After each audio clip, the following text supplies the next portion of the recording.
I'm Pat Miller, and this is the Professional Photographer Podcast. When you run a successful studio, you begin to bring in money. And as your studio becomes more and more successful, the care and feeding of your money begins to change. According to today's guest, there are 5 stages of success, and as you go through those 5 stages, you need different people on your money team. When do you have a bookkeeper? What about a CPA? When do you have a fractional CFO? What does a fractional CFO even do? Money team? I'm barely paying my credit card bill. Well, we got to fix it. And Tricia M. Taitt knows what she's talking about. She's speaking at Imaging USA, and she's written the book, Dancing with Numbers, and she's standing by to make sure that money works better for you in the business. We'll talk to Tricia next. Tricia, welcome to the Professional Photographer Podcast. How are you today? I'm good. Thank you for having me here.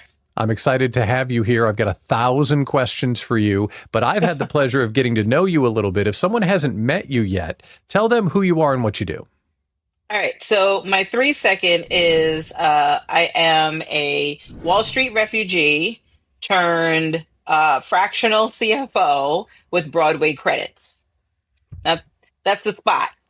Wow. I can't go any further. Spot. Broadway credits. Come on, lay that on me. That sounds exciting.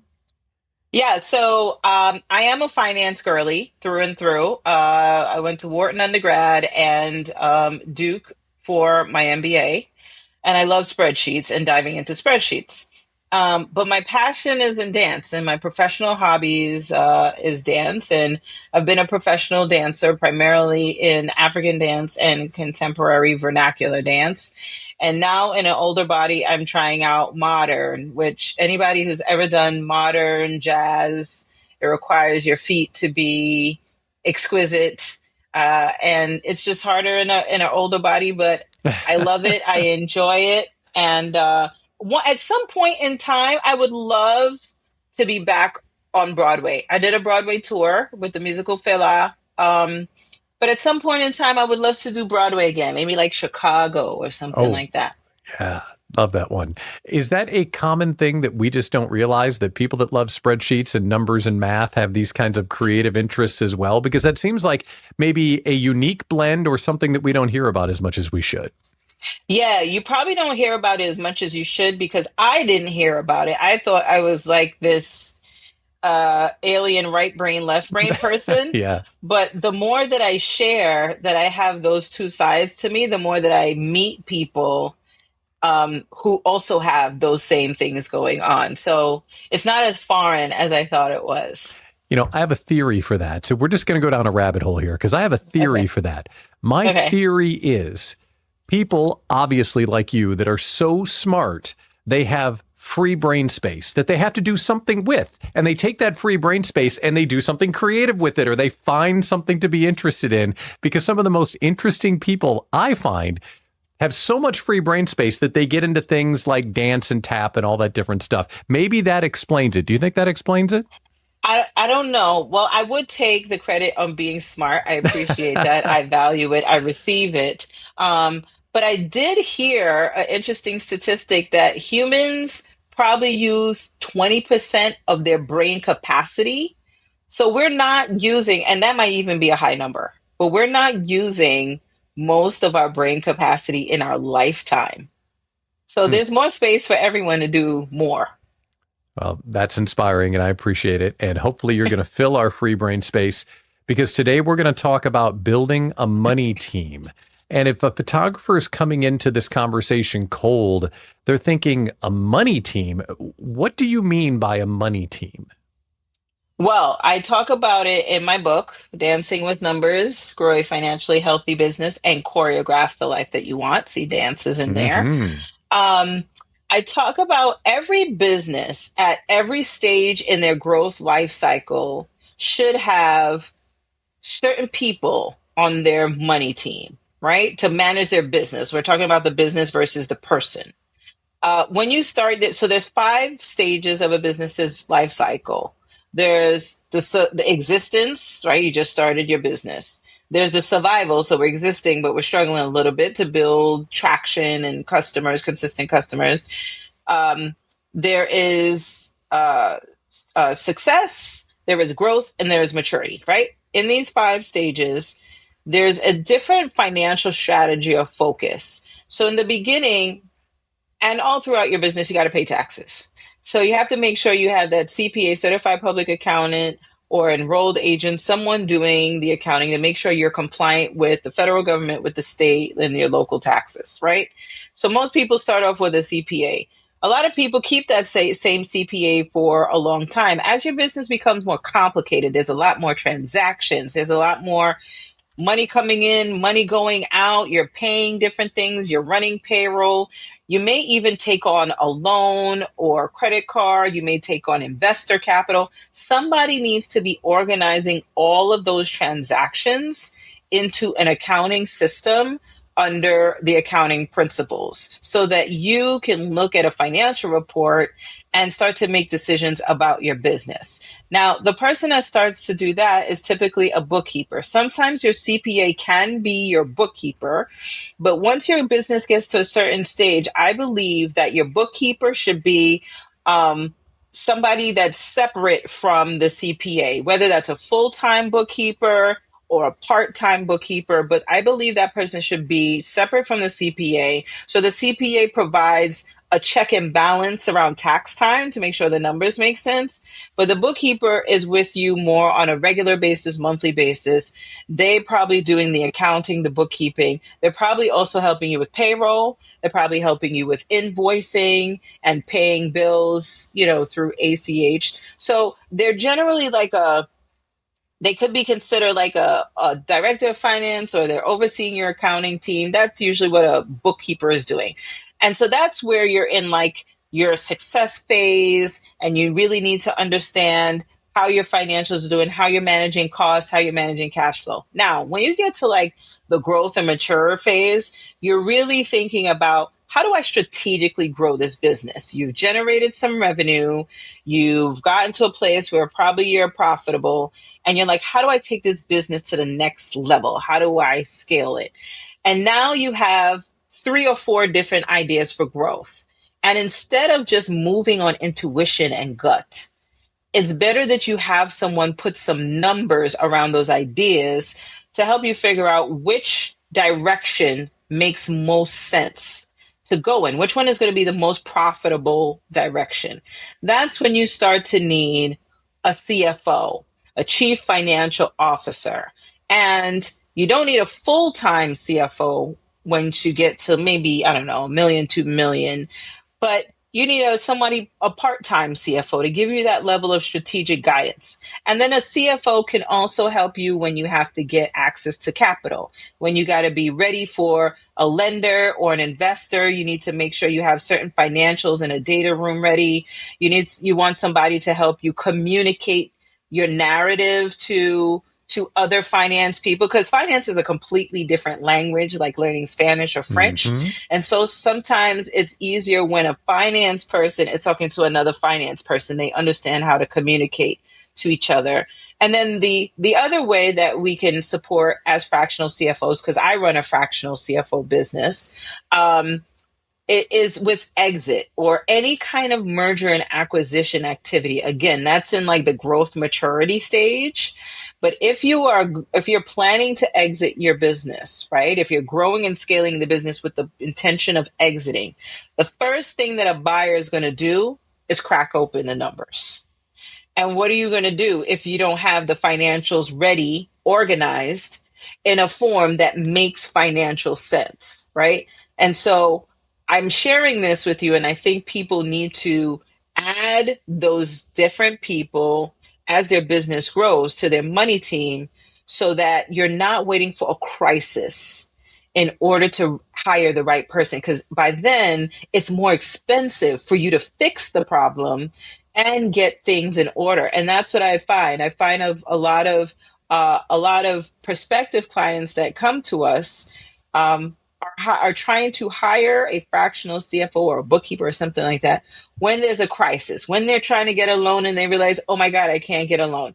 when their cash is a little smaller and they're like, I have cash flow issues. I don't know how to figure out what's going on in my business. Or they wake up tomorrow and they say, I'm tired, I'm done, I'm ready to retire. Well, it takes at least 2 to 5 years to really prepare your business and yourself for sale, and you want to make sure you optimize your company value for sale.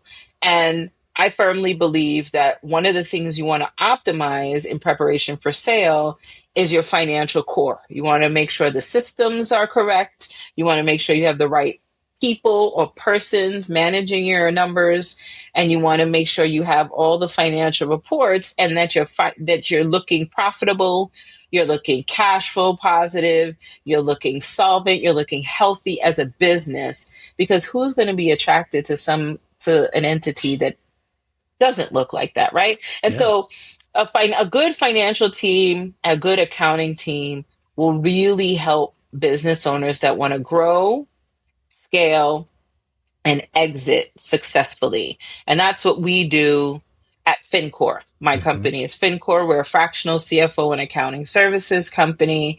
And that's what we help growth minded, coachable business owners to do. So let me ask a question to make sure I understand this. So the money team will evolve as we go through the 5 different stages of business. So I Yes. got that. The Hmm. bookkeeper is where we would probably start. We would add in a CPA and then get to a CFO or fractional CFO. Does that So sound accurate? I'm going to reverse that. We all start with a CPA because we got to have a CPA. Uncle Sam wants their money. So we all start with a CPA. Then we'd add a bookkeeper. And sometimes the bookkeeper is also the accountant or within the accounting firm. That's how usually people start.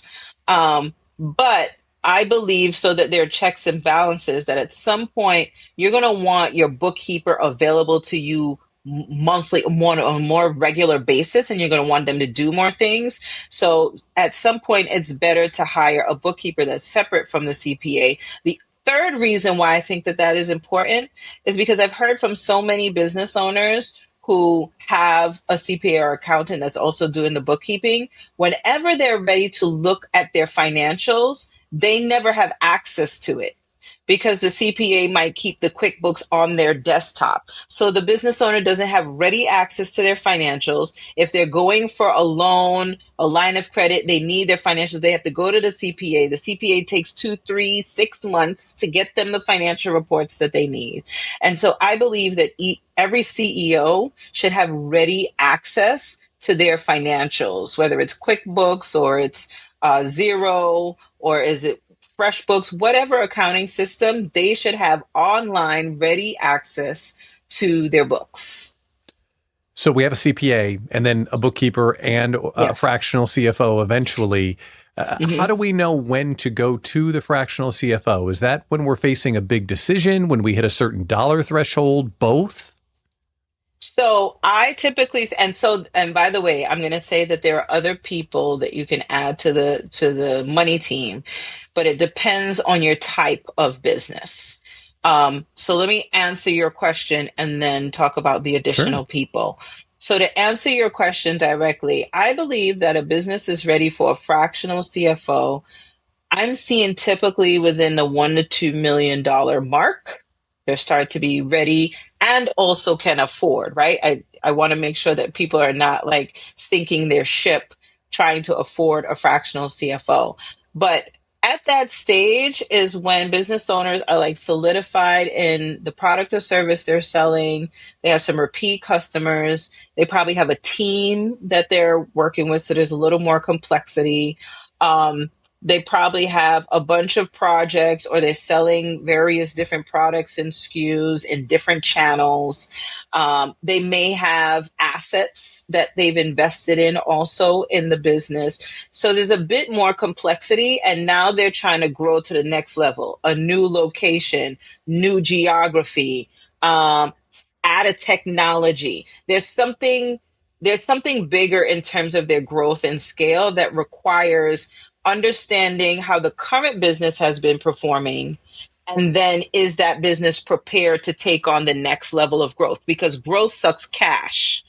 And so whether you have to have someone help you figure out, are you going to pay for it yourself? Is the business going to pay for it? If it's not, are we going to go to lenders? Are we going to go to alternative lenders? Are we going to go to investors? And those three different parties want three different things, and you want to make sure that you have the projections, the current financial strength, and someone to help you communicate your narrative. So that's usually what is going on in the business at that time.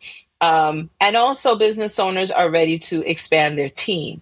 So the first question they start to ask themselves is, okay, I want to grow in these areas. How can I grow? But then two is, how can I afford, or can I afford to hire additional people or senior people? Now your business is so complex. Now you need a director of, Mm-hmm. right? And then when you start to hire those people, those are like big 5-figure, 6-figure people. So now the business owner wants to know, can my payroll afford that? That's usually when I start to hear that question. One of the bigger challenges, that and preparing for growth because they're going for some sort of access to capital.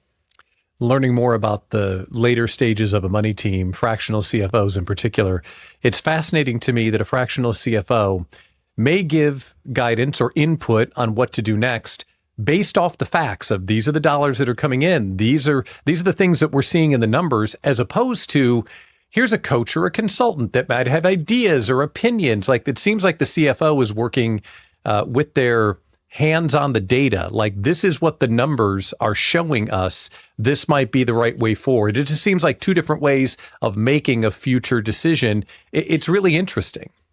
Well, I'm glad you brought that up because I do want to clarify something. So we have been in business for 10 years, coming up in February. Um, I have noticed in the past 5 years a lot of other non-finance people saying they're fractional CFOs, right? So I find more CPAs and more bookkeepers saying they're fractional CFOs, and I've gotten complaints from business owners that they're not in a strategic, forward-thinking mindset. So I want to clarify. Um, Accounting and finance are two different subject matters, right? And they're two different functions. And the average person who is not in the world of business does not realize that. We need a finance person needs accounting to be right in order for us to do our job. Think of Legos, the building blocks of a Lego. You cannot build the house unless you have the right pieces. Accounting are the pieces. Everything you do within a business shows up on a financial statement. Everything you do, from buying a pencil to paying a credit card to paying yourself as the business owner, everything shows up on the financial statements. Accounting is responsible for putting every action into a bucket according to these principles and standards. That is accounting. And then it produces these reports. So accountants typically deal with the past and the present, the data that you have in front of you. That's the mind frame they come from. Finance people are more imaginative and creative. So we will take those financial reports and we'll say, what's the tea leaves tell us? What are these numbers telling us about this business? Where is it strong? Where is it weak? Where there are areas of improvement? Where do I need additional information? Because this number over here doesn't make sense. This trend doesn't make sense. I need to ask additional questions. We're a little more investigatory Mm-hmm. into the numbers. And then from that starting point, if we're thinking for the future, finance people typically come up with the assumptions. What are the revenue assumptions? If you want to grow to X number or X profit in 3 years, what are some of the revenue assumptions we need to make? What are some expense assumptions? How are we going to leverage debt in order to finance, from a cash flow perspective, this thing if there's no profit? So a finance person takes the numbers that you have in your hand and leverages their imagination and not random things, right? We come up with some educated guesses Mm-hmm. on what future can look like, and we discuss it with the business owner. It is really important to have a business plan in order for a CFO to really do their job. A projection is a numerical representation of your plan. So if I ask a business owner, okay, where do you want to be next year? And they're at 3 million. They're like, okay, I want to be at 6 million. I go, how do you want to get there? And they don't know.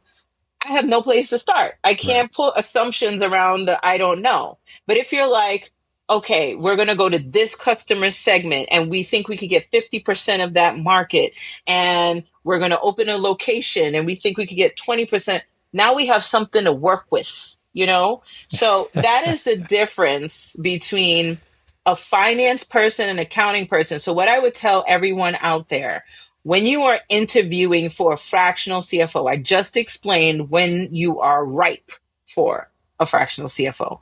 But when you're hiring a fractional CFO, ask them their experience not in accounting, audit, and tax. Ask them their experience in finance, in projections, in growing a business, in growth and scaling a business. Ask them about their experience doing that, doing projections. Because then they will get more clarity on, is this really a fractional CFO, or is this an accounting person that's just going to give me advice on the numbers I have in my hand? Mm-hmm. It's clear. No, it helps a lot. You look so excited when you had that imaginary scenario of something to work with. Oh, I've got something to work with. You must Yeah, love doing this for people.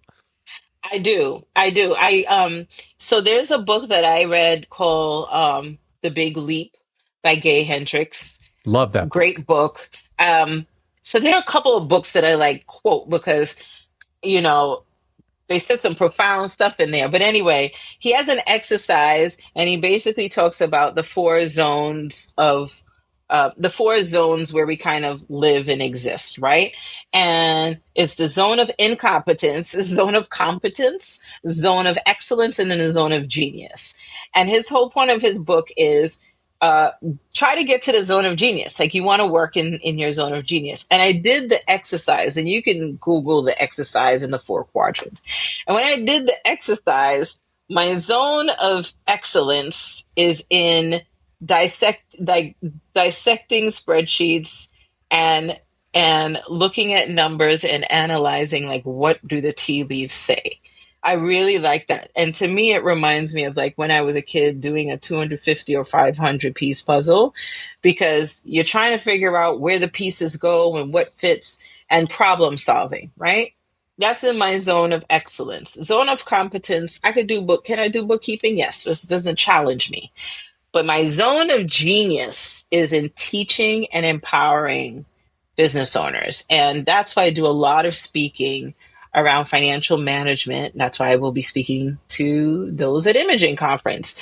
But I I'm able to take a language like finance and make it digestible and make it, a little more fun, which is why my whole motto is I want business owners to have a fun, engaging, exciting, empowering relationship with their numbers so they can dance with their numbers, right? How do you feel when you dance? You might feel hesitant at first, but eventually it feels good, especially when you practice over and over. So yeah, there is excitement. But not all business owners feel that way. Some don't want to look at the numbers, some avoid them, some believe it's nothing but bad things or expense. They don't really embrace maybe the opportunity in the numbers. I would Mhm. imagine that's a part of your teaching to help them shift their mindset around the numbers and money in general. So it's interesting. Sometimes, so I would never call myself a money mindset coach or a therapist. In fact, there's a whole group of people out there called financial therapists. There's a financial therapy association, by the way. Oh, I happen to know the current president of Financial Therapy Association. So if that is your thing and you have isness, so struggles, challenges, disruptive money beliefs, then I would recommend, searching for a financial therapist. But I do speak empowerment. I do encourage people to get educated around their numbers. I believe, honestly, that a lot of business owners, there are many things that could hold us back because entrepreneurship is hard, right? And We all don't come in here with all the skills that we need, and it's not our favorite thing to do. I remember sales wasn't my favorite thing to do, but you're the CEO. Like, you got to get over yourself. You got to do the thing. Um, but I think that a lot of people get held back from growth or experience constrained performance because of their lack of awareness around their numbers and lack of comfort around their numbers.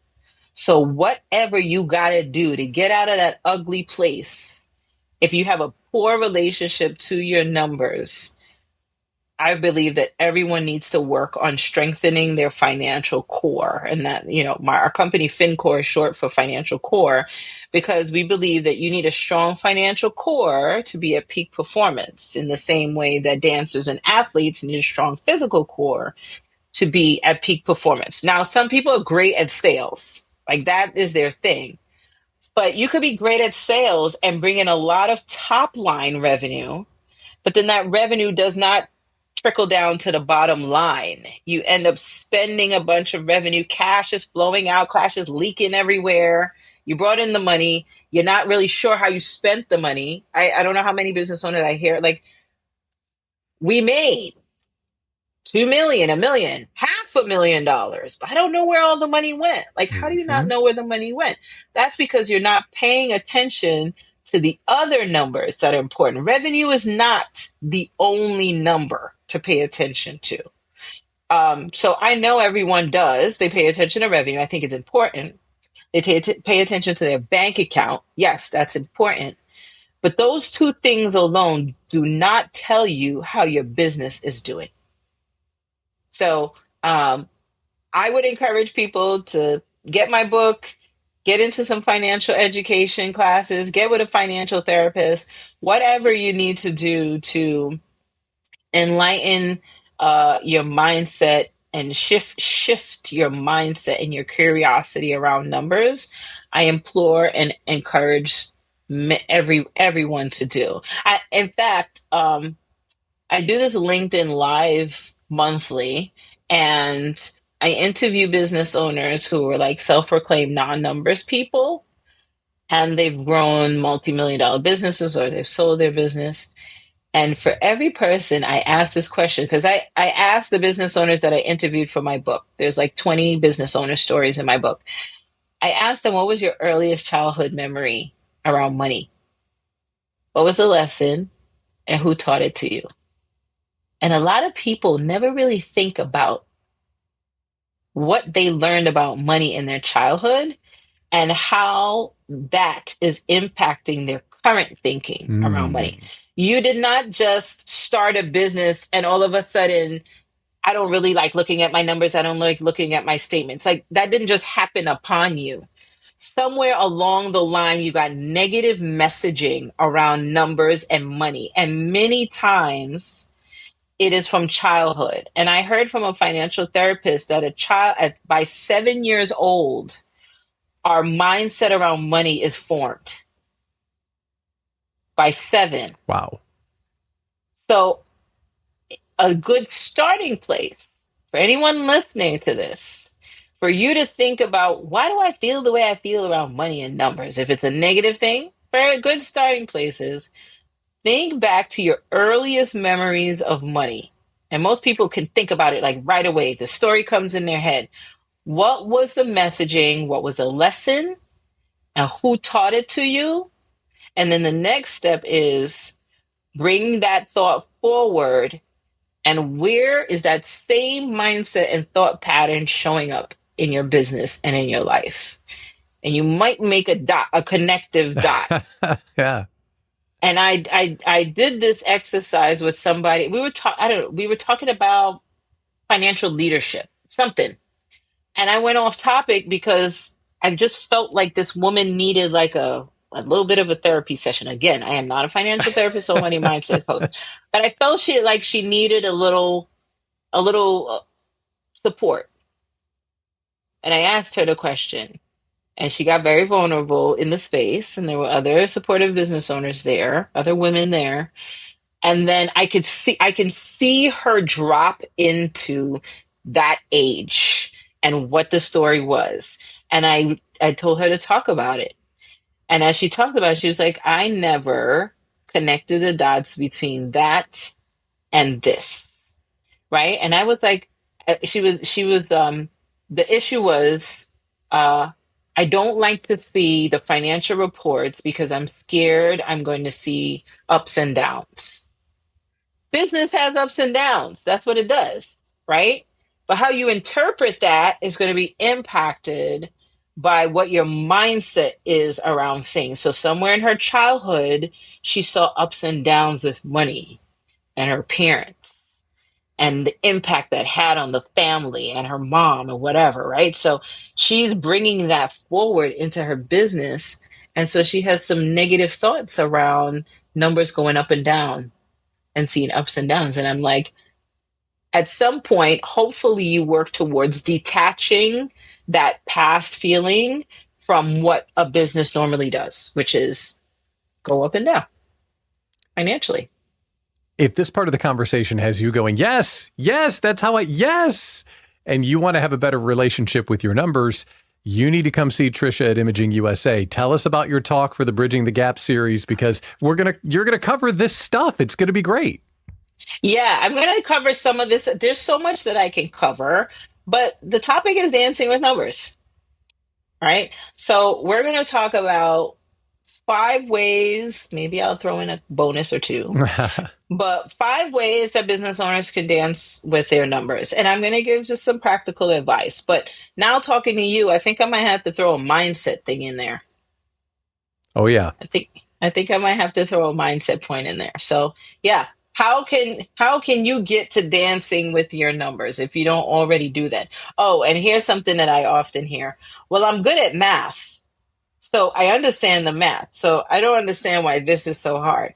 Well, listen, if I had majored in math at the University of Pennsylvania, my GPA would have been way better than it was. But I have majored in finance. Yeah. And like I said before, finance is a completely different language than math.